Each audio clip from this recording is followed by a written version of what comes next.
All right, good afternoon, everyone. Welcome to the second of our series of webinars associated with the community assessment and plan. We will be talking about a couple of different things today. So SMART objectives and the standardized indicator menu. So attached to this meeting invite, I included the learning objectives for this webinar that we're hosting in association and our partnerships with HPIO to look at the SMART objectives, the standardized indicator spreadsheet, and then looking forward to utilization of those to then access secondary sources to then that you could use for performance measurement as you submit your annual progress reports. So we developed this to include all of that and realized that we wanted to spend a little bit more time talking specifically about the SMART objectives and the indicator menu.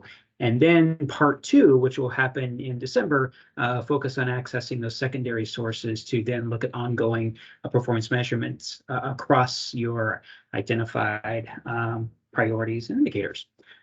So we have part one today, part two on December 20th. And the learning objectives for both of those were included in the meeting invites that we updated yesterday and sent out.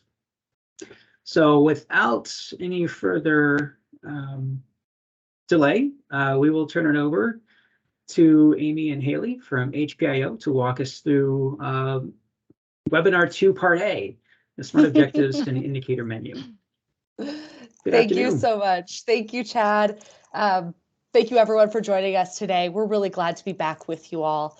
My name's Haley Aka. I'm joined by my colleague, Amy Bush-Stevens, and we are diving into some meaty topics today. The SMART objective work that you'll be doing in your plans, as well as utilize that indicator menu. So we're going to move slowly and really kind of dive into a lot of that content today.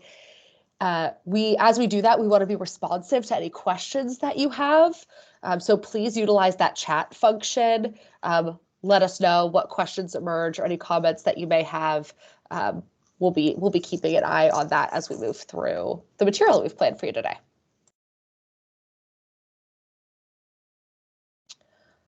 A reminder that we've been contracted by OhioMHAS to produce the community assessment and plan template and to provide this technical assistance along the way.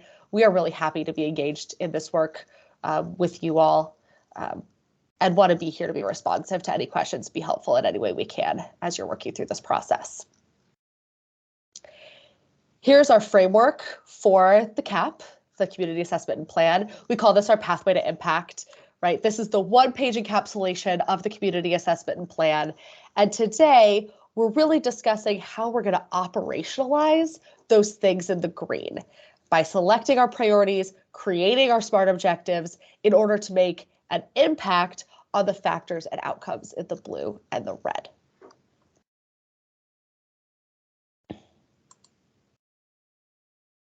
Here's our agenda quickly for today. We're going to start with a conversation about outputs versus outcomes and the importance of outcomes in our community planning work. We'll then walk through the process of selecting priorities for your community plan and building SMART objectives based on those priorities. We'll then dive into the indicator menu, which is an Excel with a lot of different options for data that can be used to build your SMART objectives. And we'll then talk through several examples of how exactly to do that using the indicator menu. We'll then end with some next steps, including looking at some future TA that we've got planned.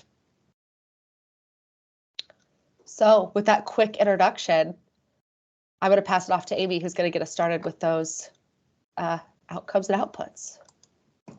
All right, good afternoon, everyone. It's good to be with you again. Hopefully many of you were also able to join us on the first webinar, which focused on equity. There'll be some connections with the content from that webinar in this one today.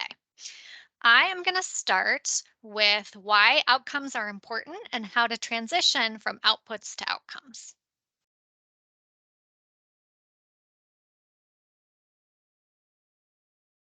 All right. So the CAP plan template really pushes you to think about outcomes. And outcomes capture the impact of our work. These questions here can help us think about what it means to include measurable outcomes in a plan. So, what will it look like if we're successful, and what changes will happen in people's lives and in our communities? Outcomes can be challenging to measure. And so, as a result, we often find ourselves instead measuring outputs because they're easier to measure. And this is definitely something that we struggle with in our work at HPIO. We do our own internal evaluation work, and we always find that it is easier to come up with outputs to measure rather than outcomes. So the struggle is real, but the payoff is really there in terms of strengthening our effectiveness and looking at the impact of what we do. So this slide is just helping to make the distinction between what we mean by an output and an outcome. So an output is what we do. This is tangible, countable products of organizational activities. Usually we measure this in terms of the volume of work that we accomplished. An outcome, on the other hand, is the result of what we do. And we often see this as aggregate data describing the impact of our services, programs, or system and policy changes. There are several different types of outcomes, but these are the two that are most relevant to your work, and I think most relevant to what will be in your plans for the CAP. So the first is service or program outcomes. These are benefits or changes to individuals as a result of receiving a service or participating in a program. So we'll often see this as in prevention. It might be things like changes in awareness, skills, or behavior. In treatment, it may be changes in condition. Population level outcomes are changes to the population level prevalence of a specific indicator as a result of what we do, or things that we do in partnership with others. So the key distinction here is that data for service or program outcomes is going to be from kind of a fixed pool of folks who are receiving a service, who are participating in a program, and that data can be a little bit easier to capture. Population level data is going to be geographically defined. So that could be for your county, for your board area, for a school district. And it means everybody in that geographic area, or maybe specific age groups or some kind of subgroup within the geographic population. Now I'm going to share some examples of outputs and outcomes, and these are based on outputs that were commonly found in past board community plans. So in this first example here, we have an output of number of trauma-informed care training participants. And there are many different training outputs that you might be familiar with. You can look at the number of participants, the number of trainings hosted, number of trainings hosted in different locations. But ultimately, the goal of those trainings is to increase the skills of those participating in the training and eventually to get to better outcomes. So here are two examples of outcomes that could go along with that output. First would be the percentage of training participants who report increased trauma-informed care skills. So that's something that you could measure through a survey at the end of a training. And the other is treatment retention rate. So really looking at the quality, improving the quality of services and improving retention of clients in those services. Here's an example from suicide prevention. On the left, we have some outputs you might be familiar with, the number of suicide prevention coalition meetings attended, number of social media posts about a hotline, or now 988, or the number of agencies trained in crisis response. And then on the right, we have what are some desired outcomes of those activities? Why do we do those activities? One could be a change in the number of calls to 988, or the number of emergency department visits for behavioral health conditions, or follow-up after hospitalization for mental illness. Two more examples. This one is for youth alcohol use. On the left, we have two outputs. One could be the number of school buildings in your board area with evidence-based alcohol, tobacco, and drug prevention, or the number of students who participated in these programs. The desired outcome, of course, of these school-based prevention programs is reduced ATOD use among young people. So one example here is youth alcohol use. The specific indicator is the percent of middle and high school students who have used alcohol in the past 30 days. And one more example from harm reduction.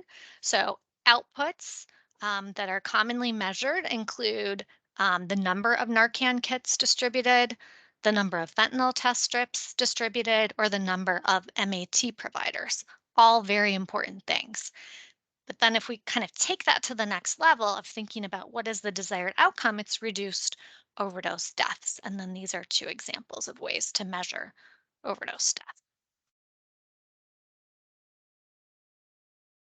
And we know it can be challenging to transition from the focus on outputs to outcomes. So these are some questions that you can ask yourself to kind of move in the outcome direction. So what will be different as a result of this activity? And then what? And then what? So this is sort of your logic model thinking about what is the activity that we do, what short-term outcome do we hope that will lead to, and then what longer-term outcomes do we hope that will lead to?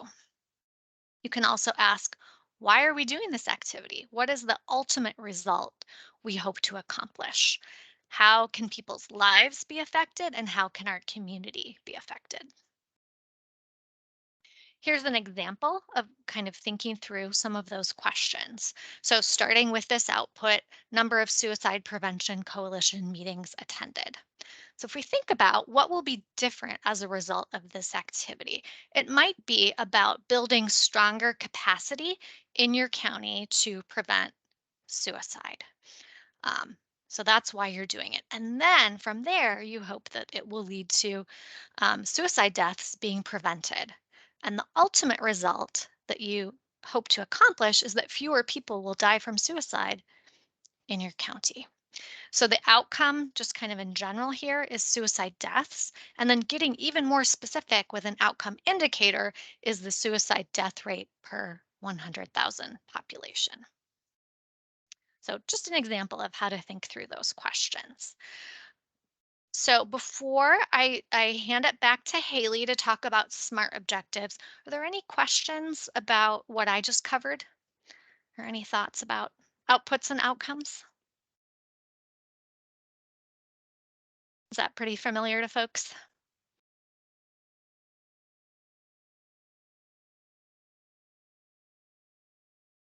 All right, are you going to request right. power again, Haley? I will do it. I will do it. Okay. Thanks, Amy. That's a really helpful sort of starting point for us. As we continue to move through, I hope that if questions occur to folks, you'll throw them in the chat. We want to be responsive to what's going on in your mind, and if things aren't clear, we want to make them clearer. So hold on. Let me get to my ability to forward here. Beautiful. So yes, it's important to be clear about our outcomes as sort of the first step of creating SMART objectives. So the content that Amy just covered sets us up really well to consider what priorities we want to select for our community plans and how to turn those priorities into SMART objectives. So as a reminder, here's our pathway to impact again. You will all have a priority, meaning a strategy and a SMART objective for each aspect of the continuum of care that we have called out in the green box here. That's what's asked of us in the CAP template.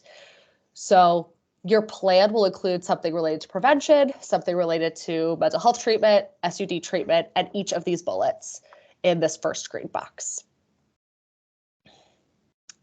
And our first step, you see with number 1 over here on the left, is to identify one priority and strategy for each of those green bulleted things. And you'll have a really great start on this when it comes to like turning your attention to the plan, because you will have already completed your assessment. And in your assessment, you've looked at all of the various strengths and challenges of your service area across the continuum of care. Those challenges are your starting place for your plan. In the assessment also, you have noted the top challenges for your community in mental health and addiction outcomes, in access to services, in the social determinants of health, and those top challenges sort of further narrows what we're looking at in our plan. We really want to be prioritizing the things that are rising the top in our assessment. This list will be narrowed even further based on each aspect of the continuum of care, right? So for instance, not every outcome and access challenge identified in your assessment will be relevant to prevention, let's say. Only a handful will be relevant, and so those will even further narrow what you're considering for that SMART objective or for that priority. So in the plan, there'll just be one priority for each aspect of the continuum of care, and then we'll be creating a SMART objective to measure it. When you're choosing among your top challenges to identify just one priority, these are some considerations that you can look to, right? We know our communities face many challenges. You'll come away with a lot of information from your assessment, and narrowing that down to just a small set of priorities can be really challenging. So it's often helpful to ask these questions sort of internally in your organization and also with partners to decide what should be prioritized in the plan. First, you could ask, what's the nature of the problem? For each of the challenges that we're considering, how many people are affected? How severely are they affected? Is the problem getting better or worse over time? What does the trend look like? Second, we could ask, we could consider those disparities and inequities. Which of these challenges have the largest gaps in outcomes? Third, ability to track progress. If we select this challenge as our priority, is there data that we can use to assess and report progress in a meaningful way? Is that data we're going to have to collect ourselves? Is there something relevant in the indicator menu that we could use? And we'll get much more into that later, but what's the ease of the data there? Can we track our progress well? 4 is the ability to impact. How likely is it that we can improve on this challenge in the next 3 years? Are there strategies that we can employ to make progress? What does that look like? 5th, continuity and alignment. Is this priority consistent with our previous work, with OhioMHAS priorities, with work that other partners are doing? Can we align to something already going on if we choose this priority? And last, you may have other considerations based on the unique strengths and needs of your board area. So this is just sort of a beginning list. Okay, let's walk through an example of this. So say we're working on selecting our priority related to prevention. We've got our completed assessment template in front of us with all of our challenges identified, and we start looking for the top challenges related to prevention. So for example, in question 1B, we have our mental health and addiction challenges related to children, youth, and families. And we see that one of our top challenges that we've identified is youth suicide deaths. Keeping our considerations in mind, we think, well, this is a really severe problem. There are significant disparities. We know there are strategies we can implement and some that we're already implementing to address this concern. This is consistent with our state's focus on youth suicide. This is an important priority. We're going to pick this one. Then we head over to our plan template. We look at that prevention row and we want to put in an indicator related to youth suicide death because that's the priority we selected. So we check the indicator menu. Amy's going to do a deep dive in there. We can see what that looks like in a minute. But we'll look at that indicator menu. We will find youth suicide deaths as one of those options in there, and that we can get data from the Ohio Department of Health on that. So in our plan template, we insert our indicator and our source in that prevention row, and we've begun building our SMART objective. I'm going to pause to see if there's any questions before I add on to this.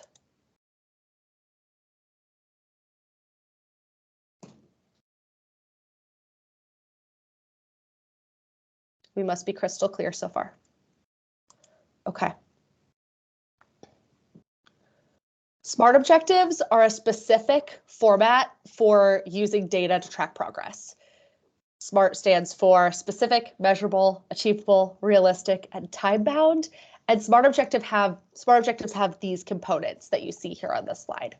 So first, there is an indicator and a source. You saw this in the example that we just gave. Our indicator is the number of deaths due to suicide for youth ages 8 to 17 per 100,000 population. That's our specific way of measuring youth suicide deaths based on data we can get from the Ohio Department of Health. And so our source there is Ohio Department of Health Vital Statistics. Here, we were able to use a rate per 100,000, but in some cases with smaller numbers, it may make more sense just to report and track the number of deaths. It might not need to be a rate, and you'll see more what that looks like in a minute.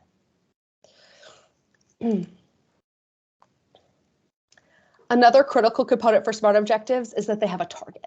So not only do we want to know how we're currently doing on the indicator that we've selected, but we want to set a goal for several years out. This target should be achievable and realistic, but also be a bit aspirational, right? We want to shoot for real improvement in the priorities that we select. And then finally, the SMART objective is time-bound, meaning that we say by what year we want to reach the target. So looking back at our youth suicide example, in addition to our indicator and data source, we have our baseline data year and data value, and we have our target data year and the target. This means that in 2018, the youth suicide rate was 4 per 100,000. So that's the data that we pulled from ODH. And then our goal by 2025 is that the rate will improve to 3 per 100,000. And that's a complete SMART objective. Yes, we have a hand up, Mark. Sure, thank you. Quick question on that. And given this data source specifically, when we are doing an annual report on our progress on this, yet the data source is not in real time. That statistic comes out much, much later. Right. How will we reflect the progress on our goal, the report to say, well, you know, the data source now I have is still 2 years old. So Yep. How is that tied to my program and my goal? It's a great question. And data lag is such a concern and such a problem. It's particularly a problem for these population level indicators that we're getting from sources like ODH. Some of those other types of data sources that Abs was describing in the outcome conversation we were just having, where we're doing, you know, surveys for participants of programs and we're measuring those sorts of outcomes for our programs and services, won't have that same data lag concern. Or if we're doing a survey for our treatment providers, that might look differently. But certainly the best that we're going to be able to do, and I'm curious if Amy has anything to add to this, is report the most current data that we can in our annual report. And if we're using these population level indicators, which we really want to know if they're improving or not, we're just going to have to accept the data lag. Yeah. Amy, anything to add? And this one, actually, the data from ODH that you can get from the Public Health Data Warehouse, I mean, they do post the preliminary data.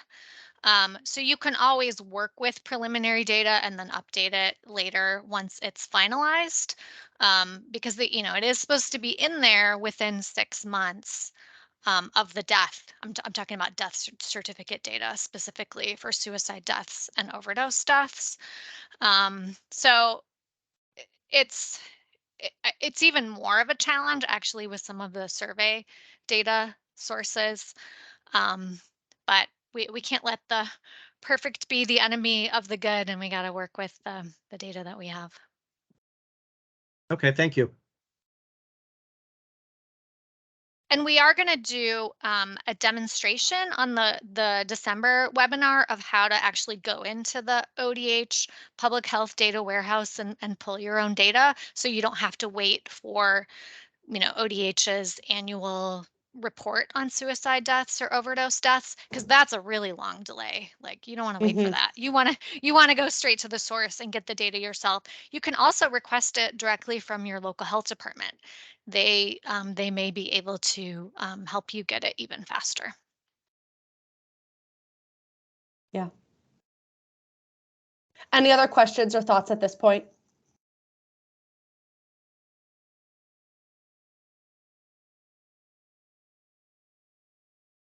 Okay. All right, so here's another example of a SMART objective and how we'd go about building it. So let's imagine that we're considering our priority for harm reduction. We want to build our SMART objective for harm reduction. We look at the top challenges in our assessment. We decide to focus on overdose death. That's the ultimate outcome that we want to avoid with harm reduction. So we go to our indicator menu, which again, we're going to look at in detail. We select unintentional drug overdose death rate per 100,000 population. We see that in the indicator menu. It also comes from the public health data warehouse. We pull that information from the indicator menu right into our plan template. The baseline data for this indicator, we noticed, was provided to us by OhioMHAS in our county profile. And so we pull our baseline data from that county profile. The rate for our county, today we're all Montgomery County, the rate for our county was 54.3, and the baseline year is a pooled year of 2019 to 2020. So we put that in as our baseline year and data value, and then we decide our goal will be to improve by 20% by 2024. And so we do some quick math. We set a target for 43.4 for the year 2024.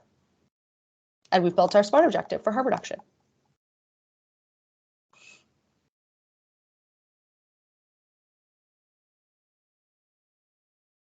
I'm going to give us one last example that has an equity focus. You know, Amy mentioned that we did an equity webinar before last month. If you haven't had a chance to look at that, I hope that you can look at the recording. We don't have as much equity content in this webinar, but we did a deep dive there. And there's a technical assistance fact sheet coming out that we produced that should be helpful to incorporating equity into your plan as well. But we wanted to give this quick example of a SMART objective focused on equity. And if you've looked at your plan template, you know that we're required just to create our 8 SMART objectives along the continuum of care, but it's optional to create additional SMART objectives that are focused on equity. So here's an example of how to do that. You decide you want to focus your equity SMART objective on overdose death among Black residents in your county. I think this is a really great idea for an equity SMART objective, especially if you're the same person as the person who did the last SMART objective and you've already chosen unintentional overdose death as a SMART objective in your plan. You know where to get this data, you know that it can be disaggregated by race, and so you're just you're creating another SMART objective based on a disparity that you noted in your assessment. So you name your priority population, you say it's Black, not Hispanic residents. You pull over the SMART indicator and the data source from your previous SMART objective or from that indicator menu, because we can use that same indicator disaggregated by race, and you pull from the data warehouse the Black overdose rate for the pooled year 2019 to 2020, which in this case is 65. That's your baseline data value. Then you set a target for the year 2024. Here, what we decided to do was have the same target for Black residents as our community overall. So remember on our last slide, we decided that we wanted to improve overall as a county by 20% from 54.3 to 43.4. We broke that data out by race. We said, okay, our rate for our Black residents is 65, but we're going to keep the same target, 43.4 for Black residents as well as the community overall. That shows our commitment to equity. This is called a universal target. And what it means is that our goal is to see that disparity closed. So that's how we can set a target for our equity-focused SMART objective. What other questions do you all have about creating SMART objectives? Anything related to what we've just gone through together?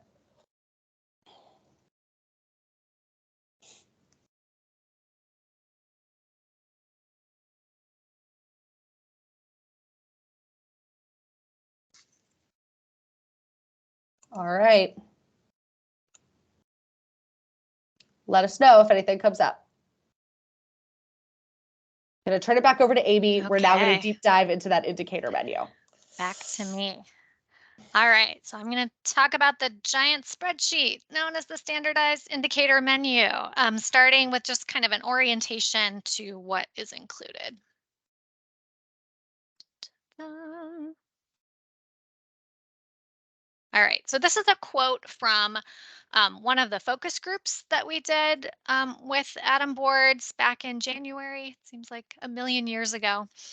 And this quote, I think, really captures the purpose of the standardized indicator menu, because it's about getting us to a point where different partners in the community can define and measure shared goals, so that you and your local health department and maybe your hospital, Family and Children First Council, are all kind of working from the same page and measuring some common indicators.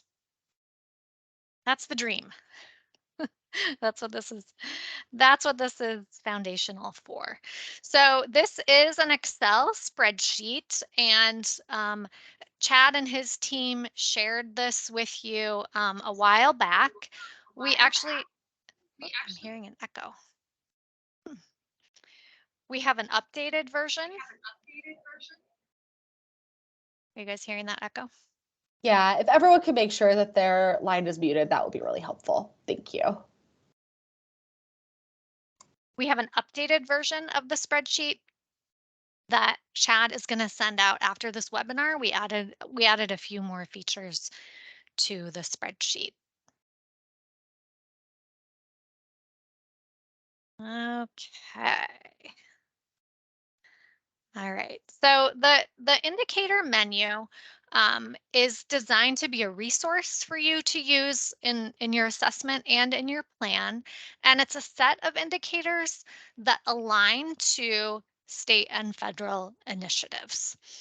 So alignment is a very important aspect of this. And it's a guide to real data. So we provide data sources and links to data sources. Most of the data is available at the local level. Most of it is publicly posted. Some of it is not, and we just describe how you can get that data. I want to point out what the indicator menu is not. So it's not a list of requirements. So OhioMHAS is not saying you have to collect or compile data on all of the indicators in the menu. It truly is a menu that you can choose from. It is also, it's comprehensive. There's a lot of indicators on there, but it's not everything. So there may be data sources that you have in your community or that you're aware of that are not reflected on the menu, and that's fine. You certainly have the option to use other indicators available to you, but the indicator menu is a good place to get a start on what's already publicly available, and to really give you a sense of what a measurable indicator looks like. When we did those focus groups and the steering committee that we did earlier this year, we heard loud and clear from folks that it is important to balance standardization and flexibility. And so the menu was designed with that in mind. So it's standardized in that it's a list of indicators for all of you to be working from that are standardized to other things going on in the state. But you have the flexibility, you have the option to select indicators from whichever indicators you want from the menu, or to use your own.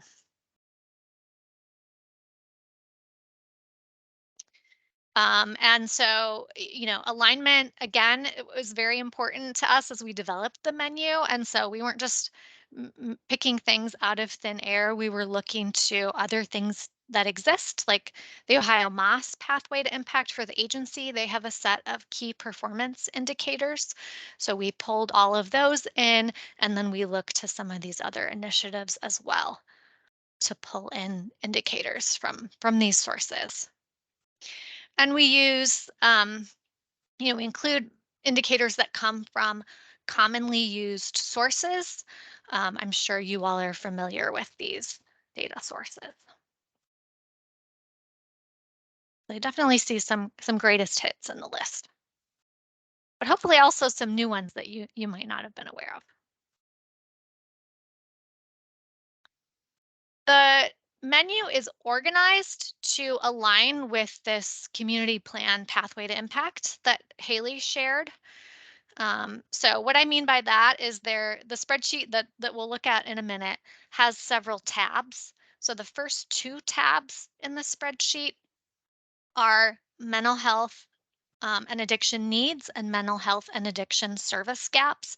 Those two tabs are designed to be helpful for your assessment. So all of the indicators that are listed in those two tabs align with the things that are mentioned in questions 1 and 2 in the assessment template. So when you're in the assessment phase, those are the best tabs to look at. And then the other tabs are more designed for the plan part of the work. There's also a tab for social determinants of health. So this is this kind of thread of the pathway to impact that's focused on the upstream social determinants. And we have a whole long list of indicators that you can use to measure social determinants of health. That's an optional piece in the plan, but it's certainly worth taking a look at. The spreadsheet has many columns. And so these slides list out what is included on the spreadsheet, and then I'm going to share the actual spreadsheet with you in a minute here. It does mention if an indicator is included in the OhioMHAS County profiles, and that just as a reminder, this is a great resource. These are posted on the OhioMHAS website. We also indicate which indicators are going to be helpful for equity-focused SMART objectives, so whether or not the data can be disaggregated, and then gives information about alignment. Okay, so let me pull up the spreadsheet here. Are you all seeing the spreadsheet? Yeah? All right. Okay, so you'll see along the bottom here, there are these tabs. So these first two tabs are the ones that are particularly useful for assessment. And then we have access and utilization outcomes, quality and service outcomes, population level mental health and addiction outcomes. Here's the social determinants of health tab. There's a tab with links to the data sources that are mentioned. And then the last tab is acronyms. Lots of acronyms. All right. So let's go into one of these and just sort of look at the information that's in here. The first thing you'll notice is that we have it organized by children, youth, and families is the first chunk. And then there's a second section for adults or all ages.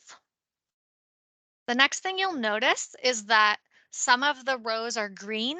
That means that they align with the OhioMHAS strategic plan key performance indicators.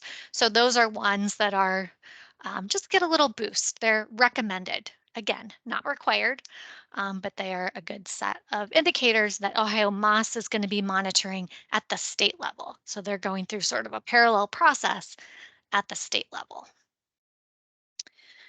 Then we'll take a look at our columns here. The first is obviously the indicator, the data source. Again, those, if you're not sure what the acronyms are, they're in the acronyms tab.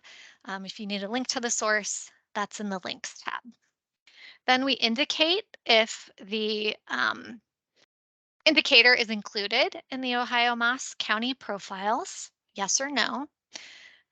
If it aligns with the OhioMHAS KPI, then we indicate if local level data is available. And what we mean by that is any data that's at the sub-state geography. So this could be county level data. Sometimes it's regional level data. Every once in a while it is board area data. Not very often, but sometimes. If it's data coming from ODE, you can get it at the school district level or the school building level even. And then some data is even available at the zip code level. Then we indicate if the data is available online. So can you get the local data online? And then this third category for availability is maybe available upon request. So here what we mean is that local data is not currently online, but may be available directly from a state or local partner. So sometimes you do have to request data. An example of this would be getting data from your local hospital or health systems on ED utilization. Typically not posted. Then we have two columns here about equity. So this is looking at, can you get disaggregated data at the state level and the local level? So here we mean, can you break the data out by race, ethnicity, income, sexual orientation, other characteristics? Then we have some columns here that are looking at alignment. So SAMHSA block grant, ODH local health departments. So is it an indicator in the state health improvement plan? If you're working closely with your local health department, it might make sense to choose some indicators that align with what they're doing in their CHA and CHIP, which should be aligned to the SHIP. And then other agency alignment. So does it align with some of the other state plans, like the Ohio Department of Aging's state plan? So those are the columns in the spreadsheet. So just to kind of connect back to some of the examples we talked about earlier, Haley gave the example of youth suicide deaths, so that's here on row 10. Here is the specific indicator. It's per 100,000 population. The data source is ODH Vital Stats. In the links tab, we link you to the Public Health Data Warehouse where you can pull down that data yourself. This one is included in the county profiles. It is an OhioMHAS KPI. It is available at the local level. It is online. You don't have to request it. Yes, it can be disaggregated. That's a really good thing about data from the ODH Public Health Data Warehouse is that data can always be disaggregated. Even within county, you can do some disaggregation. Sometimes the numbers get small, but it is theoretically possible. Not one of the SAMHSA block grant indicators. It is a SHIP. The State Health Improvement Plan has this as an indicator. So it has some alignment there and not with others. So just one example there of an indicator. So I'm going to stop here and just see if there are questions. I am going to give a few examples of you using things from the menu. We're also going to do a deeper dive on the menu and some of the specific data sources in the December webinar. I'm not seeing anything in the chat. I'm going to go back to my slides. Okay, so now looking at using it, again, we're going to focus on using the menu for the purposes of the plan. And here's what this looks like if we connect what's in the template. So on the left, we have the piece of the CAP plan template where it's asking you to give an indicator and a data source. And then on the right is a screenshot of part of the indicator menu where you can see you can get the indicator and you can get the data source. So now I'm going to walk through some examples of how you might use the indicator menu in filling out your SMART objectives in the plan template, and looking at a few of the different types of data sources that are out there that you will run into. So in this first example, this is an easy one because data is posted online. So let's say you're working on your plan template, you're focused on the SUD treatment portion of the continuum of care. This would also work for the harm reduction category. Let's say the age group, you've decided to focus on all ages for this one. And the results of your assessment are indicating that overdose deaths are getting worse in your board area. And so you know that this is something that you want to address. Overdose deaths are a population level indicator. So you could look in the population. I'm hearing a little bit of an echo again. If everyone could mute. We're hearing some background noise. Looks like it's, there we go. Okay, we're okay. Mm-hmm. You found it. Okay. So we know that overdose deaths are a population level indicator. So we look in the population level indicator tab and find this specific data source. We can then go to the links tab and get directly to where that data is posted online. If you have never gone into the public health data warehouse, it is a little challenging to use. I mean, it's a fantastic resource because it is available. You can disaggregate the data. It is pretty timely compared to other sources. So we strongly recommend using it. However, it can be a little bit challenging to figure out how to use it to pull down your data. And so we are going to do a live demonstration of how to do that on the webinar in December. Okay, here's another example. This is an example where data is posted online, but you can also work on getting it by request. So in this example, we're in the prevention section for continuum of care category, and we've decided that we want to focus on adolescents ages 13 to 17. We've heard through our assessment, maybe through focus groups with parents, that there's a concern about youth marijuana use in the community. You know that that's a population level indicator. You look in that tab, you find this specific indicator. This is data that is included on the OhioMHAS survey and also the YRBS, the Youth Risk Behavior Survey. It's also included on many other school-based surveys.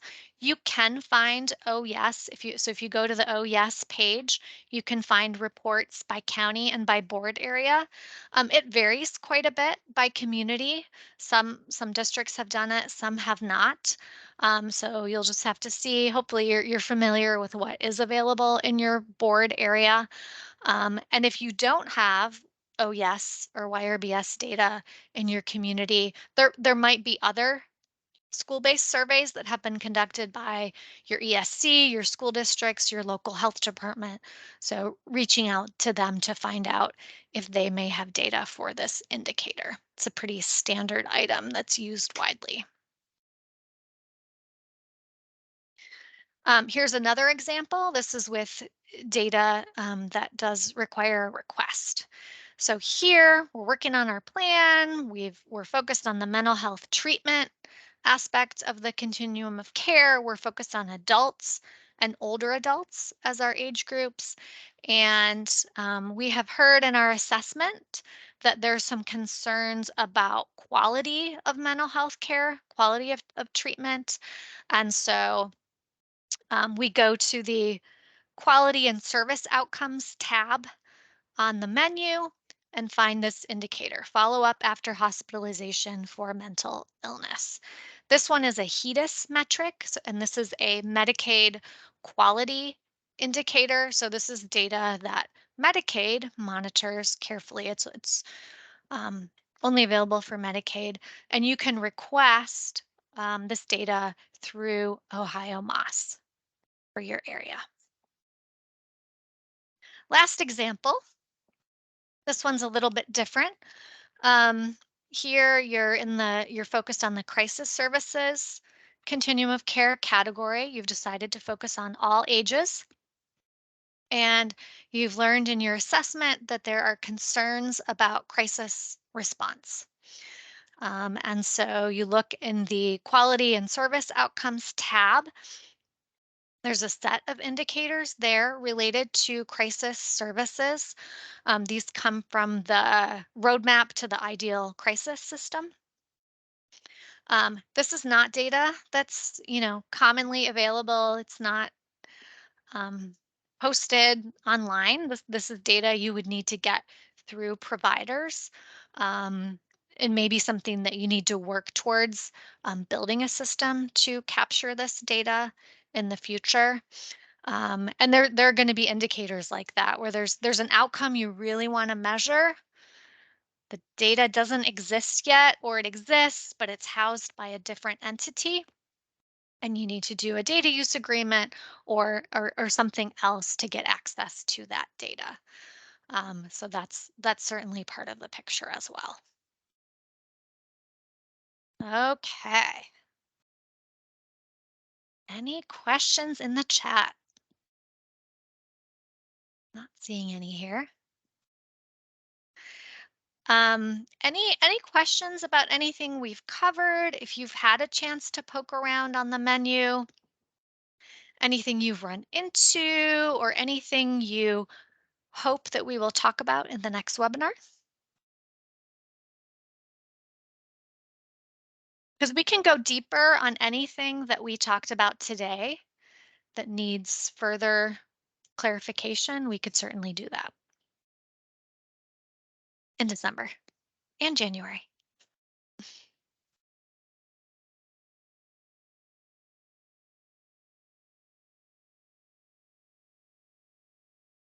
You guys are quiet.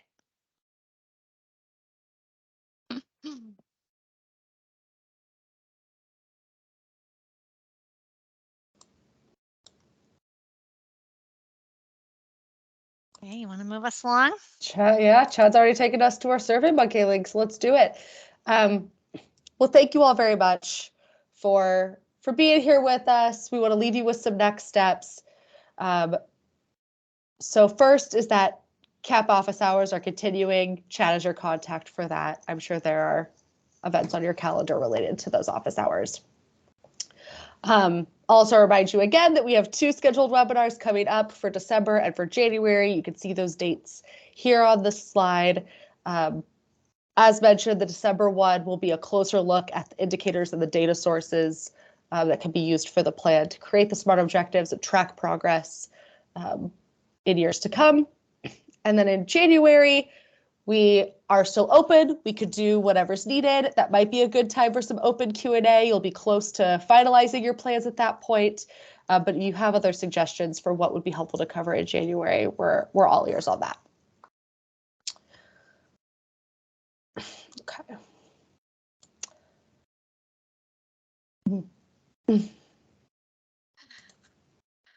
Okay, well, as we close out today, we'd love for you to take our very short survey for today's webinar. We've got the QR code on the screen. Chad dropped the link. Thanks in advance for doing that. The answers really help us produce better TA for you all and let us know what you need from us in the future. Reminder that there will also be a fact sheet related to the material from today, all about SMART objectives, coming out next month. So if there's anything you'd particularly like to see in that, we would love to know that as well. Here's contact information for me and Amy. Feel free to reach out if questions occur to you after today. And with that, I'll turn it back to Chad to close us out. All right, thank you, both of you, for walking us through that. Just to reiterate that the standardized indicator menu is being provided as a resource. So it is not required for you to use for the identification of any of your outcome indicators attached to your CAP. So if you have local indicators, local data collection that you want to utilize in reference to your CAP, please by all means include those with your submission. But we felt it was important to be able to provide you with some examples and some indicators that are used universally across other areas and other initiatives and other state departments in the terms of trying to align across these issues in health and human services across the state of Ohio with this administration. So we did provide it as a resource. Thank you to HPIO for helping us really accumulate that and populate that and get that organized for everyone to be able to use if they so choose. So I just wanted to reiterate that.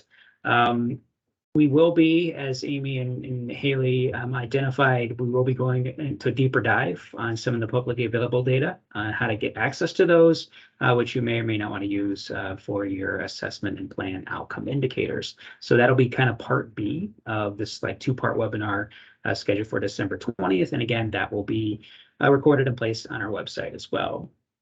We indicated that the SurveyMonkey link is in the chats. They had a QR code on the slide, and we'll also be emailing it out with the brand new standard outcome indicator spreadsheet. It has been updated. We received the brand new version of that earlier this afternoon. So we will be including that with this information as well. So again, Haley, Amy, thank you very much for walking us through that. Any questions before we wrap up? Any thoughts, any comments?